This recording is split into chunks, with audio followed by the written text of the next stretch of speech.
চট্টগ্রামে জনসংযোগের সময় গুলিতে একজন নিহত হয়েছে। গুলিবিদ্ধ হয়েছেন চট্টগ্রাম ৮ আসনের বিএনপি প্রার্থী এরশাদুল্লাহ সহ আরও ২ জন।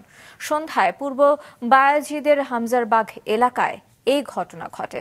নিহত সরওয়ার হোসেন বাবলা পুলিশের তালিকাভুক্ত শীর্ষ সন্ত্রাসী।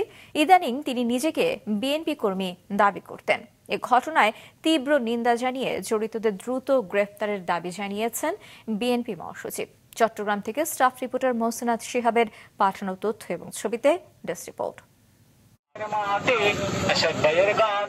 সন্ধ্যায় চট্টগ্রাম নগরের পূর্ব বাইজিদের হামজারবাগ এলাকায় গণসংযোগ করছিলেন মহানগর বিএনপির আহ্বায়ক চট্টগ্রাম ৮ আসনের বিএনপি প্রার্থী এরশাদুল্লাহ। এ সময় হঠাৎ দুর্বৃত্তরা তার উপর হামলা চালায় ও গুলি করে। এ সময় গুলিবিদ্ধ হন সারোয়ার বাবলা ও শান্ত নামে আরও ২ জন। পরে তাদের এভারকেয়ার হাসপাতালে নিয়ে যান স্থানীয়রা। হাসপাতালে বাবলাকে মৃত ঘোষণা করে পুলিশ। বাবলা পুলিশের তালিকাভুক্ত শীর্ষ সন্ত্রাসী। ইদানিং নিজেকে বিএনপি কর্মী বলে দাবি করতেন তিনি। এরশাদুল্লাহ সহ অন্যদের চিকিৎসা চলছে।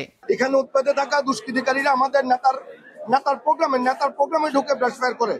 স্পট ডেড সরোয়ার বাবলা নামের একজন মারা গিয়েছেন। আমাদের নেতা গুরুতর আহত অবস্থায় এবার কে আছেন।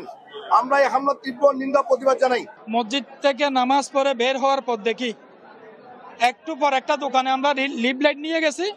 একদল দুর্বৃত্তরা আসে দেখি কি নির্বাচন বানচাল করার জন্য আমাদের সামনে আমার কানের পাশ দিয়ে গেছে, দাম দাম গুলি করতেছে। কে বা কারা হামলা চালিয়েছে তা তাৎক্ষণিকভাবে জানা যায়নি। উল্লেখ করে জড়িতদের গ্রেফতারে অভিযান চলছে বলে জানিয়েছে পুলিশ। আমরা আমাদের ইন্টেনসিফাই করব এবং এই সন্ত্রাসীদেরকে আমরা অবশ্যই আইনের আওতায় নিয়ে আসব। এ ঘটনায় তীব্র নিন্দা জানিয়েছেন স্থানীয় বিএনপি নেতাকর্মীরা। যারা এদেশে একটি স্বাধীন গণতান্ত্রিক পরিবেশ সৃষ্টি হোক এবং মানুষের ব্র্যান্ডেডে সরকার গঠন হোক, যারা চায় না তারা পরিকল্পিতভাবে ঘটনা ঘটিয়ে নির্বাচনকে বানচাল করার জন্য এবং সারা বাংলাদেশে একটা ভয়ভীতির একটা মেসেজ প্রচারের জন্য এই ঘটনা ঘটেছে। আমি ব্যর্থহীন ভাষায় এই ঘটনাটির তীব্র নিন্দা জ্ঞাপন করছি এবং প্রশাসনকে আমি অনুরোধ জানাবো এই কিলার স্কোয়াড অর্থাৎ পেশাগত হত্যাকারীদেরকে চিহ্নিত করে আইনের আওতায় যে কোনো কিছুর বিনিময় আনতে হবে।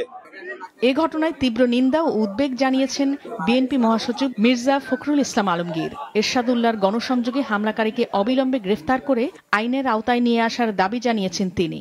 এক বিবৃতিতে এই দাবি জানান। মাছরাঙা নিউজ ডেস্ক।